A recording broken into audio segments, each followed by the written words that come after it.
आज हम लोग पढ़ेंगे महाजनपदों का उदय, इसके बारे में पढ़ेंगे। ठीक है, जो हम लोग पिछला क्लास में जो पढ़े थे वो वैदिक काल पढ़े थे। तो वैदिक काल के बाद वैदिक काल में जो है लोहा का आविष्कार हो चुका था और वहां पे उसका जो सभ्यता था वो बढ़ने के कगार में था, मतलब बढ़ रहा था। तो जो यहाँ पे लिखा हुआ है महाजनपदों का उदय, मतलब वैदिक काल के बाद का जो समय आया था वो आया था, उसके बाद जो उदय हुआ था वो महाजनपदों का उदय हुआ था। ये जो जनपद है, जैसे महाजनपद नाम से पता चलता है, जन मतलब बहुत सारा जन मिला होगा तब वो महाजन कहलाया। तो महाजनपदों का उदय मतलब ये जो पूरा भारत था, पूरा इंडिया जो था वो 16 महाजनपद में बटा हुआ था। 16 महाजनपदों में बटा हुआ था पूरा भारतवर्ष।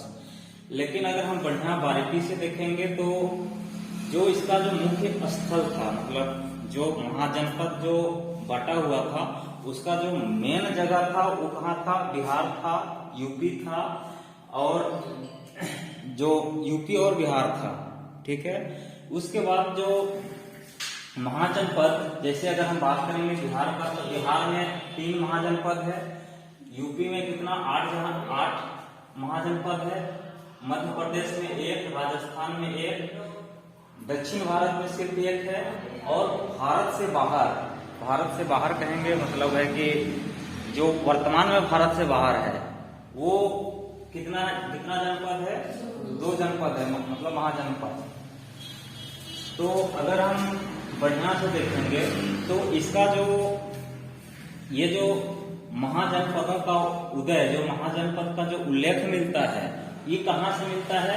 ये मिलता है एक अंगुत्तर निकाय। अंगुत्तर निकाय एक बौद्ध ग्रंथ है। अंगुत्तर निकाय क्या है? बौद्ध ग्रंथ है। और एक भागवती सूत्र, ये जैन ग्रंथ है। ये जब ये दोनों से अंगुत्तर निकाय और भागवती सूत्र, अंगुत्तर निकाय बौद्ध ग्रंथ है और भागवती सूत्र जैन ग्रंथ है, ये इसके अनुसार जो है भारत 16 जनपदों में बटा था। कितना जनपदों में बटा हुआ था? 16 जनपदों में बटा हुआ था। जो मुख्य रूप से कहेंगे, मतलब महाजनपदों का अगर हम एनालिसिस करेंगे तो ये मुख्य रूप से बिहार और यूपी में था। ठीक है, अगर हम बढ़िया से देखेंगे तो बिहार में कितना है? 3, यूपी में है 8, मध्य प्रदेश में 1, राजस्थान में 1, दक्षिण भारत में 1 और भारत से बाहर 2। यहाँ से सवाल जो होता है, सवाल जो यहाँ इम्पोर्टेंट सवाल जो बनता है, ये सवाल महाजनपद और उसका राजधानी से बहुत सारा सवाल क्रिएट होता है, और आधुनिक क्षेत्र मतलब वर्तमान में अभी कहाँ पे है। ठीक है, तो उसके बारे में देखेंगे और कोशिश करेंगे कि यहीं पे याद कर लें। ठीक है, तो एक बार और फिर से रिपीट करते हैं कि महाजनपद कितना पार्ट में बटल था? 16 पार्ट में बटल था, मतलब 16 जनपद में बटल था, जिसका मतलब जो हमें कहाँ से मिलता है? अंगुत्तर निकाय जो बौद्ध ग्रंथ है, अंगुत्तर निकाय, और एक है भागवती सूत्र जो जैन ग्रंथ है। इसके अनुसार क्या करता है कि जो पूरा भारत था वो 16 जनपदों में बटा था, जो निम्न है। अगर ये जो 16 जनपदों का जो अभी का वर्तमान स्थिति देखेंगे तो ये कहाँ है? ये बिहार में 3 है, यूपी में 8, मध्य प्रदेश में 1, राजस्थान में 1, दक्षिण भारत मतलब आंध्र प्रदेश का बात कर रहा है, आंध्र प्रदेश में 1 है, और भारत से बाहर मतलब अभी पाकिस्तान, अफगानिस्तान के आसपास 2 है। उसका जिक्र अभी हम लोग करेंगे। जो पहला महाजनपद था अंग महाजनपद का राजधानी क्या था? चंपा, और ये बिहार में है। जो अभी का क्षेत्र है भागलपुर और मुंगेर के आसपास का जो क्षेत्र था वो क्या था? वो अंग था, और अंग का राजधानी क्या है? चंपा। अंग के बाद मगध, ये यहाँ का जो महाजनपद था वो बहुत शक्तिशाली था। शक्तिशाली मतलब ये थोड़ा ताकतवर था, ये मगध का जो क्या बोलेंगे, यहाँ का जो राजा था वो ताकतवर था, और यहाँ का राजधानी क्या है, गिरिब्रिज या राजगिरी। यहाँ पे दो राजधानी है, इसका गिरिब्रिज या राजगिरी, मतलब कुछ क्षेत्र के लिए गिरिब्रिज था और कुछ क्षेत्र के लिए राजगिरी था। इसका जो वर्तमान स्थिति है बिहार में है, और बिहार में कहाँ पे, पटना और भागलपुर में। उसी तरह से काशी जो जनपद था उसका राजधानी क्या है, बनारस है। जो अभी ऐसे पता चल रहा है काशी बनारस, हम लोग बोलते हैं कभी कभी काशी बनारस। तो काशी जो महाजनपद था उसका जो राजधानी था बनारस, और ये कहाँ पे है, यूपी में है, यूपी में। और यूपी में कहाँ पे, वाराणसी के आसपास का जो क्षेत्र था वो क्या था, काशी। ये वत्स का राजधानी है कौशाम्बी, और कौशाम्बी ये कहाँ पे है, इलाहाबाद का आसपास। इलाहाबाद जो अभी इसका वर्तमान नाम हो गया है प्रयागराज, ठीक है। और ये भी कहाँ पे है, यूपी में है। उसके बाद अगर हम बात करेंगे वैशाली। वजी का जो राजधानी है वैशाली या विदेह या मिथिला। यहाँ पे वजी एक बहुत इंपॉर्टेंट चीज को दिखाता है। वजी जैसे ये जो महाजनपद जो 16 जनपद में बटा हुआ था, इसमें दो टाइप से चलता था इसका शासन। दो टाइप से चलता था शासन, कहने का मतलब है कि एक चलता था राजतंत्र और दूसरा चलता था गणतंत्र। अगर मोटा मोटी तौर पे बात करेंगे हम लोग राजतंत्र के बारे में, तो राजतंत्र का मतलब होता है कि जैसे राजा का बेटा फिर राजा बनेगा, ठीक है, फिर उसका बेटा होगा तो वही राजा बनेगा, ये कहलाएगा राजतंत्र। लेकिन गणतंत्र में वैसा बात नहीं है। गणतंत्र में वैसा बात नहीं है, मतलब गणतंत्र मतलब वहां का जो शासन चलाएगा वो किसी का समूह चलाएगा, मतलब आदमी का समूह चलाएगा, या अपने में से किसी को चुनेगा, भाई कि तुम यहाँ का नेतृत्व करो। तो वैसा जो शासन रहेगा वो गणतंत्र शासन का लगता है। तो ये जो वजी है, वजी महाजनपद जो था ये कुछ ऐसा ही था, मतलब ये गणतंत्र वाला महाजनपद था। मतलब यहाँ का जो शासन व्यवस्था था, यहाँ का जो चलाता था वो गणतंत्र प्रणाली से चलता था, ठीक है। हाँ, बाकी बाद में राजतंत्र था, ठीक है। तो ये वजी बहुत इंपॉर्टेंट है, क्योंकि वजी में जो है किससे चलता था, गणतंत्र से चलता था, बाकी बात राजतंत्र था। ये इसका 3 राजधानी था। इसका कितना राजधानी, 3 राजधानी। ये वैशाली, विदेह, मिथिला। मिथिला कहने का मतलब है क्या कि ये जो वजी है, वजी 8 जन से मिलके बना था। 8 जन से मिलके बना था। 8 जन मतलब 8 बड़ा इलाका से मिलके बना था। तो इसलिए उसका जो शासन व्यवस्था था उसके लिए एक 3 राजधानी किया। 3 राजधानी किया मतलब भाई एक वैशाली किया, विदेह किया और मिथिला। इसका जो वर्तमान स्थिति है ये बिहार में है, और उससे भी अंदर जाएंगे तो ये मुजफ्फरपुर, दरभंगा के आसपास का जो क्षेत्र था, ठीक है। अगला है कौशल। कौशल ये बहुत इंपॉर्टेंट है। कौशल का राजधानी क्या है, श्रावस्ती। बहुत बार आया हुआ सवाल है, कौशल का राजधानी क्या है, श्रावस्ती। ये कहाँ पे है, यूपी में है। यूपी में कहाँ पे, फैजाबाद के जगह में है। यहाँ पे अवंती यहाँ पे ये भी, यहाँ ये जो जनपद था अवंती, ये भी ताकतवर जनपद था। और अवंती का राजधानी क्या है, उज्जैन। अब उज्जैन और महिष्मती 2 राजधानी था। 2 राजधानी कहने का मतलब था कि जैसे अवंती का जो उत्तर भाग में जो था उसका राजधानी उज्जैन था, और जो दक्षिण भाग से अवंती का जो दक्षिण भाग से जो रिलेट करता था उसका राजधानी क्या था, महिष्मती था। यहाँ पे अवंती जो अभी वर्तमान स्थिति कहाँ पे है इसका, मध्य प्रदेश पर। मध्य प्रदेश में सिर्फ और सिर्फ एक महाजनपद है, वो कौन है, अवंती। और इसका राजधानी क्या कहाँ पे है, उज्जैन या महिष्मती। ये वर्तमान में मध्य प्रदेश में कहाँ पे, मालवा पे। अवंती खासे याद रखना है, इसलिए याद रखना है कि सिर्फ मध्य प्रदेश में कौन था, एक है। आगे क्या है, मल। मल मल का राजधानी कहाँ पे है, कुशावती। मल का राजधानी कहाँ पे है, कुशावती। ये कहाँ पे है, देवरिया, ये यूपी में है।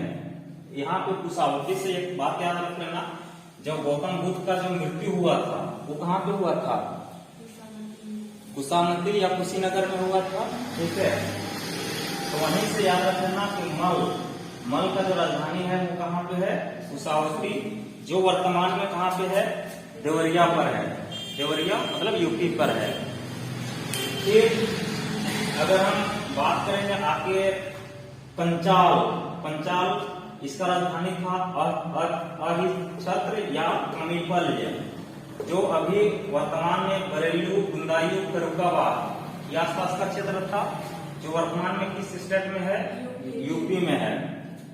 फिर चेदे ये भी यूपी में है। यहाँ का राजधानी शक्तिमती है और ये बुंदेलखंड के आसपास का क्षेत्र था वो कहाँ पे था, यूपी में। कुरु बात करेंगे तो कुरु का राजधानी है इंद्रप्रस्थ। कुरु जैसे कुरु मतलब वही कुरुक्षेत्र का बात कर रहा है जहां पे महाभारत का लड़ाई हुआ था, ठीक है। तो कुरु जनपद, कुरु महाजनपद का राजधानी क्या है, इंद्रप्रस्थ। जो वर्तमान में अभी कहाँ पे है, आधुनिक दिल्ली मतलब नई दिल्ली की बात कर रहा है, मेरठ हरियाणा के कुछ क्षेत्र में था। कौन, कुरु। उसके बाद यहाँ पे मत्स्य विराटनगर ये कहाँ पे है, जयपुर। मतलब राजस्थान में सिर्फ और सिर्फ एक है, वो कौन था, मत्स्य विराटनगर। ये ध्यान देखिएगा भाई, ये नाम याद करना है,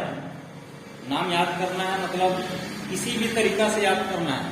जैसे 1 मिनट के लिए मान लेते हैं कि मत्स्य विराटनगर, ये इंपॉर्टेंट इसलिए है कि राजस्थान में सिर्फ एक है, तो हमें किसी भी तरीका से याद रखना है। किसी तरह से रिलेट करते हैं, जब अभी वर्तमान में सबसे फेमस मान लेते हैं कि विराट कोहली है, वो मछली मार रहा है कहाँ पे, जयपुर में।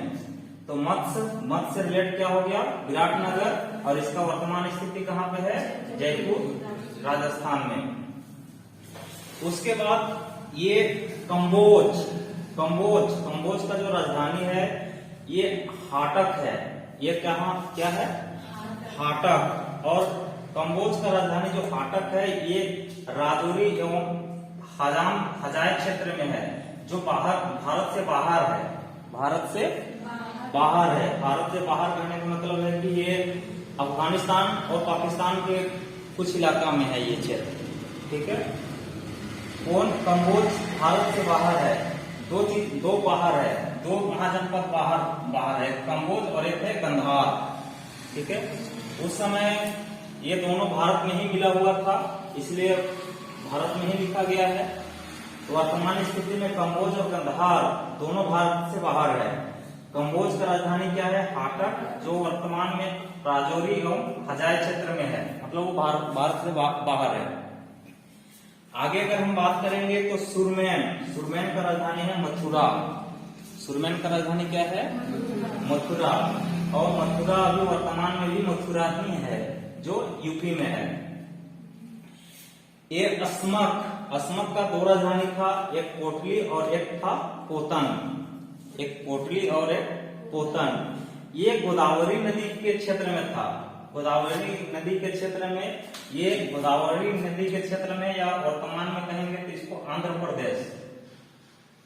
किसका कहेंगे, आंध्र प्रदेश। तो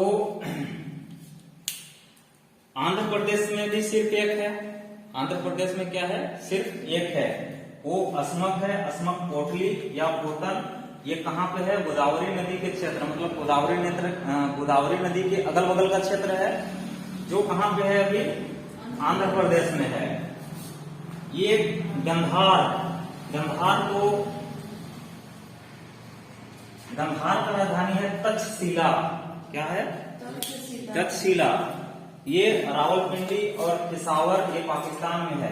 तक्षशिला को शिक्षा का गढ़ कहा जाता है।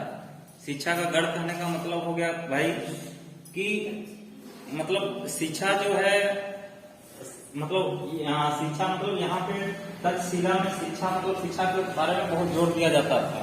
ठीक है, एजुकेशन के बारे में बहुत जोर दिया जाता था। तो गंधार का राजधानी क्या हो गया? तक्षशिला, जो वर्तमान में कहाँ पे है? रावलपिंडी, पेशावर, ये पाकिस्तान पे है। तो यहाँ पे एक बार और रिपीट करते हैं। ठीक है, कोशिश करेंगे कि यहीं पे सब याद हो जाए। अब यहाँ पे ध्यान से देखिएगा, यहाँ पे क्वेश्चन ध्यान से देखिएगा। क्वेश्चन यहाँ पे बहुत तरीका से क्रिएट करेगा।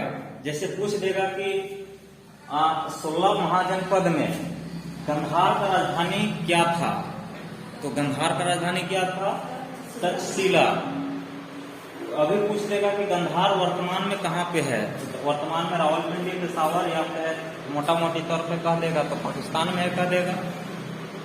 उसके बाद अगर बढ़िया से अगर हम लोग देखेंगे तो ये भी कहेगा कि बिहार में कितना? 3 मतलब ये कहेगा कि बिहार में कितना महाजनपद है। मतलब जो 16 महाजनपद है उसमें से बिहार में कितना महाजनपद है? तो बिहार में कितना? 3। यूपी में कहेगा तो 8, एमपी में कहेगा तो 1, राजस्थान में 1, दक्षिण भारत मतलब आंध्र प्रदेश का बात कर रहे हैं, आंध्र प्रदेश में 1 और भारत से बाहर कितना हो गया? 2। सबको जोड़ेंगे तो 16 होना चाहिए। 8 3 11 12 13 14 14 2 16। ठीक है, एक बार पुनः रिपीट करते हैं कि जो महाजनपद है, महाजनपद का उदय कब हुआ था भाई? जब हम लोग देखे थे, जो पिछला क्लास में पढ़े थे वैदिक सभ्यता, तो वैदिक सभ्यता में देखे थे कि लोहा का खोज हो चुका था और वहां पे वैदिक सभ्यता जो था वो ग्रामीण सभ्यता जो था जो धीरे धीरे डेवलप हो रहा था। तो डेवलप होने के बाद जो गौतम बुद्ध या बौद्ध धर्म या जैन धर्म का आने से पूर्व का जो समय था, वो उस समय जो पूरा भारत था वो 16 जनपदों में बटा था। ये जो 16 जनपदों में बटा था, ये प्रमाण हमको कहां से मिलता है? अंकुतर निकाय और भागवती सूत्र से मिलता है। अंकुतर निकाय क्या है? बौद्ध ग्रंथ का एक पुस्तक है, धार्मिक ग्रंथ है, और भागवती सूत्र जो है वो जैन धर्म का ग्रंथ है। ये दोनों से के अनुसार भारत 16 जनपदों में बटा था, जो निम्न है। कितना जनपद में बटा हुआ था? 16 में जब बटा हुआ था तो उसमें से बिहार 3, यूपी 8, एमपी 1, राजस्थान 1, दक्षिण भारत में 1 मतलब आंध्र प्रदेश में 1 का बात कर रहे हैं। भारत से बाहर कितना? 2। यहाँ पे इम्पोर्टेंट क्या है कि जो महाजनपद है उसका राजधानी बहुत इम्पोर्टेंट है, और महाजनपद राजधानी बहुत इम्पोर्टेंट है मतलब हमको एनी हाउ सबको याद रखना है। और वर्तमान में भी उसका स्थिति क्या है? वर्तमान में जैसे ये भागलपुर, मुंगेर, पटना, भागलपुर, अगर बैठिए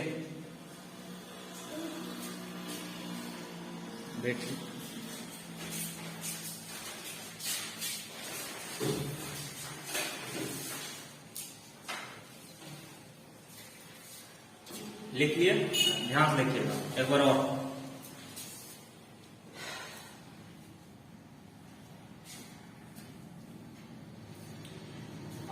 महाजनपद में अंग का राजधानी क्या है? चंपा। वर्तमान में कहाँ पे है? बिहार में है। मगध गिरिब्रिज या राजगिरीज का राजधानी है, ये कहाँ पे है? पटना, भागलपुर में है। काशी बनारस, ये तो याद रखना चाहिए सबको। काशी बनारस, काशी महाजनपद का राजधानी क्या है? बनारस ये तो सबको पता है, ये उत्तर प्रदेश में है। उसके बाद वत्स कौशाम्बी, वत्स का राजधानी क्या पे है? कौशाम्बी। और इसका जो क्षेत्र है इलाहाबाद का आसपास, मतलब ये भी यूपी में है। उसके बाद वजी का 3 राजधानी है। 3 राजधानी मतलब ये 8 जन से मिलके बना था। तो इसका जो क्षेत्र था, इसका जो राजधानी था वो वैशाली, विदेह और मिथिला था। कहा जाता है कि यहीं से जो गणतंत्र जो शासन व्यवस्था था वो सबसे पहले स्टार्ट कहां से हुआ था? वजी से हुआ था। गणतंत्र शासन व्यवस्था कहने का मतलब है कि जो शासन दो टाइप से था, एक राजतंत्र और एक गणतंत्र। राजतंत्र का मतलब होता है कि राजा का बेटा राजा, ये वंशानुगत चलते रहेगा। लेकिन गणतंत्र में ऐसा बात नहीं होता है। गणतंत्र में होता है कि भाई सब कोई मिलकर डिसीजन करेगा, ठीक है, वहां से फिर नेतृत्व चुनेगा, वो जो डिसाइड करेगा वो काम होगा। तो गणतंत्र का स्टार्ट कहां से हुआ था? वजी से। वजी का राजधानी कहाँ पे है? वैशाली या विदेह या मिथिला। तो उसके बाद कौशल का राजधानी कहाँ पे है? श्रावस्ती, जो वर्तमान में कहाँ पे है? फैजाबाद, जो उत्तर प्रदेश में है। फिर अवंती, यहाँ का राजा भी बहुत मजबूत था। मजबूत मतलब यहाँ का राजा ताकतवर था, ठीक है। तो अवंती का राजधानी कहाँ पे है? उज्जैन और महेशपति मतलब अवंती का जो उत्तर का जो क्षेत्र था उसका राजधानी उज्जैन था, और जो दक्षिण का क्षेत्र था उसका राजधानी महेशपति था। और यहाँ पे ये जो वर्तमान में कहाँ पे है? मालवा मध्य प्रदेश में है। और मध्य प्रदेश में सिर्फ और सिर्फ एक महाजनपद है, वो कौन है? अवंती है। फिर मल महाजनपद का राजधानी जो था वो कुशावती है, जो वर्तमान में यूपी का देवरिया जगह में है। उसके बाद पंचाल कहाँ पे है? इसका राजधानी अहिच्छत्र और अमीपल है। इसका भी दो राजधानी था, ये बरेलू, बंदायू, फरुखाबाद, ये यूपी में है। फिर चेदे मतलब यहाँ चेदे का राजधानी यहाँ पे है शक्तिमती, ये कहाँ पे है? बुंदेलखंड में है, वर्तमान में यहाँ पे यूपी में है। फिर कुरु क्षेत्र, कुरु का राजधानी है इंद्रप्रस्थ, इसका जो वर्तमान क्षेत्र है आधुनिक दिल्ली, मेरठ, हरियाणा का कुछ क्षेत्र में है। तो अर्थात ये भी यूपी में भी आता है इसका कुछ पार्ट, ठीक है। मत्स्य बहुत इंपॉर्टेंट है। मत्स्य का जो राजधानी है वो विराटनगर है, और राजस्थान में सिर्फ एक है महाजनपद। राजस्थान में कौन है? सिर्फ एक है, वो कौन है? मत्स्य। और ये राजस्थान का राजधानी जयपुर के आसपास का क्षेत्र है, ठीक है। उसके बाद कंबोज महाजनपद का जो राजधानी है ये हाटक है, और कंबोज भारत से बाहर है, वर्तमान में भारत से बाहर है। ये पाकिस्तान और अफगानिस्तान के कुछ क्षेत्र में है। ये कौन? कंबोज। जो वहां का जो क्षेत्र है वो राजौरो एवं हजाए क्षेत्र है। उसके बाद सुरमैन का राजधानी है मथुरा, जो वर्तमान में मथुरा में ही है। अस्मक का दो राजधानी है, एक है पोटली या पोटन। ज्यादातर सवाल जो देता है वो पोटली ही देता है, ठीक है। यहाँ पे अस्मक का जो खासियत है, ये क्या खासियत है कि दक्षिण भारत का एकमात्र महाजनपद है। दक्षिण भारत का एकमात्र महाजनपद है। तो दक्षिण भारत का एकमात्र महाजनपद है, तो उस हिसाब से अस्मक इंपोर्टेंट है। तो अस्मक का राजधानी क्या है? पोटली या पोतन। जो इसका जो वर्तमान क्षेत्र है वो गोदावरी नदी के क्षेत्र में है, जो आंध्र प्रदेश में है। कहाँ पे है? आंध्र प्रदेश में। फिर अगला है गंधार। क्या है? गंधार का राजधानी क्या हो गया? तक्षशिला। और इसका जो क्षेत्र है वर्तमान में रावलपिंडी, पेशावर, ये भी भारत से बाहर है। और भारत से बाहर कहाँ पे है? पाकिस्तान में है। तो हम समझते हैं कि 2 बार रिकॉल हो गया है। तो यहाँ से सवाल इम्पोर्टेंट क्या बनता है? यहाँ से सवाल 3-4 तरीका से पूछेगा। पहला सवाल पूछेगा कि भाई बताएं कि राजस्थान में कितने महाजनपद थे? तो सिर्फ एक। मध्य प्रदेश में कितना महाजनपद? तो तो एक, ठीक है। और साथ ही साथ उसका नाम भी याद रखना है। अगर कहेगा कि मध्य प्रदेश, तो कहेगा कि मध्य प्रदेश में कौन सा महाजनपद था, तो हमको पता आ जाना चाहिए अवंती। या ये भी सवाल पूछेगा कि अवंती का राजधानी क्या है, तो उज्जैन, या उज्जैन और क्या था, हाँ महेशपति, उज्जैन और महेशपति, ठीक है। दूसरा तरीका क्या पूछ देगा कि भाई बताएं कि बिहार में कितना महाजनपद है, 3, यूपी में कितना, 8, मध्य प्रदेश में 1, राजस्थान में 1, और दक्षिण भारत में 1, और भारत से बाहर कितना, 2। ये जो 16 महाजनपद है, इसका जो उल्लेख कहाँ से मिलता है, तो हम कहेंगे कि इसका उल्लेख 2 ग्रंथ से मिलता है। एक अंगुत्तर निकाय जो बौद्ध ग्रंथ है, और एक है भागवती सूत्र जो जैन ग्रंथ है। ये दोनों ग्रंथों से मिलता है। इसके अनुसार भारत कितना पदों में, 16 जनपदों में बटा था। इसके अनुसार कितना पदों में बटा हुआ था, 16 जनपदों में बटा हुआ था, ठीक है। तो एक बार इसको लिख लीजिए।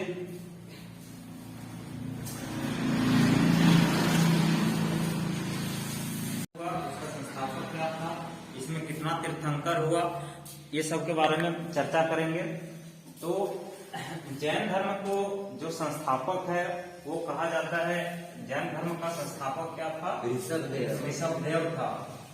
जो जैन धर्म में 24 तीर्थंकर हुआ था। कितना तीर्थंकर, 24 तीर्थंकर हुआ था। उसमें से ऋषभदेव ये पहला तीर्थंकर था, ठीक है।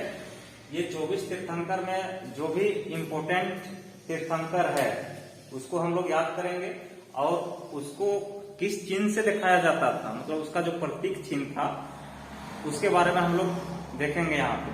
तो फर्स्ट में हम लोग देखें क्या कि जैन धर्म का संस्थापक जो है वो क्या था, ऋषभदेव, जो फर्स्ट तीर्थंकर था। उसके बाद जो अभी बहुत इंपॉर्टेंट जो तीर्थंकर था वो पार्श्वनाथ है, जो पारसनाथ का जो पहाड़ी है इसी के नाम से पड़ा है, ठीक है। ये जो पार्श्वनाथ जो था वो जैन धर्म का 23वां तीर्थंकर था, और वास्तविक संस्थापक, ठीक है। तो ये 23वां तीर्थंकर था। और ये इसके बारे में कहा जाता है कि ये काशी का जो ईश्वासु वंशीय राजा जो अश्वसेन के पुत्र था। तो पार्श्वनाथ किसका पुत्र था, अश्वसेन का पुत्र था, ठीक है। और ये जो पार्श्वनाथ जो दिया था शिक्षा मतलब जो उपदेश दिया था, इसमें से बोला क्या था कि इनके द्वारा जो शिक्षा था ये 4 टाइप से बोलता था कि पहला हिंसा नहीं करना है, दूसरा जो इसका जो ज्ञान दिया था वो बोला था कि सदा सत्य बोलना है, तीसरा चोरी ना करना, मतलब चोरी नहीं करना है, और चौथा जो दिया था वो संपत्ति ना रखना। ये पार्श्वनाथ का उपदेश था। क्या उपदेश दिया है भाई, 4 उपदेश दिया था। उसमें से 4 उपदेश दिया था कि हिंसा ना करना का मतलब है कि कोई भी जानवर या किसी को भी मारपीट नहीं करना है, मतलब किसी को मारना या किसी को प्रताड़ित करना या किसी को काटना ये नहीं करना है। दूसरा सदा सत्य बोलना, झूठ नहीं बोलना। तीसरा चोरी को पूरा अवॉइड किया था कि चोरी नहीं करना है किसी का, मतलब चोरी मतलब समझ ही पा रहे हो। संपत्ति न रखना का मतलब हो गया कि जैसे भविष्य के लिए कोई समेट के नहीं रखना, जैसे मतलब अगर आज जरूरी है तो इसके 5 किलो चाहिए, ठीक है। ये किसका शिक्षा था, हाँ पार्श्वनाथ का था, ठीक है। और ये जैन धर्म का कौन सा तीर्थंकर था, 23वां। और इसका जो सिंबल था, इसका जो प्रतीक चिन्ह था वो सर्प था, मतलब सांप था इसका प्रतीक चिन्ह, ठीक है। इसके बाद जो 24वां तीर्थंकर हुआ वो महावीर स्वामी हुआ। अब महावीर स्वामी के बारे में थोड़ा सा इसका जीवनी हम लोग पढ़ेंगे। 24वां तीर्थंकर कौन था, महावीर स्वामी। और महावीर स्वामी का जो जन्म हुआ था 540 ईसा पूर्व में हुआ था, 540 ईसा पूर्व में हुआ था। और ये कुंड ग्राम जो वैशाली में है, कहाँ पे हुआ था इसका जन्म, वैशाली में हुआ था। इसका जो पिता का नाम था, मतलब महावीर स्वामी का जो पिता का नाम था सिद्धार्थ था, और इसका जो माता का नाम था वो त्रिशला था। और त्रिशला के बारे में थोड़ा सा हम जिक्र किए हुए हैं कि जिक्र क्या किए हैं कि लिच्छवी राजा के हाँ, लिच्छवी राजा चेटक की बहन थी, मतलब लिच्छवी राजा चेटक की बहन थी। मतलब इसका ये जो त्रिशला था, कहने का मतलब क्या होगा कि ये मतलब राजा खानदान से बिलोंग करते थे, ये कहना चाह रहा है। तो यहाँ पे क्या हो गया भाई, त्रिशला, त्रिशला इसका माता हुआ और इसका पिता कौन हुआ, सिद्धार्थ। महावीर का जो पत्नी का नाम है यशोदा था, और इसका जो पुत्री जो था अनुजा प्रियदर्शनी था। और अनुजा प्रियदर्शनी इसका पति मतलब महावीर का जो दामाद था वो जामिल था। कौन था, जामिल। फिर बाकी बात इधर से लिखे हैं, यहाँ पे लिखना है, लिखिएगा, देखिएगा यहाँ पे सब कोई। महावीर का जो बचपन का नाम था वर्धमान था, मतलब बचपन का जो नाम था क्या था, वर्धमान नाम था। अब महावीर को ज्ञान का प्राप्ति कैसे हुआ, कहा जाता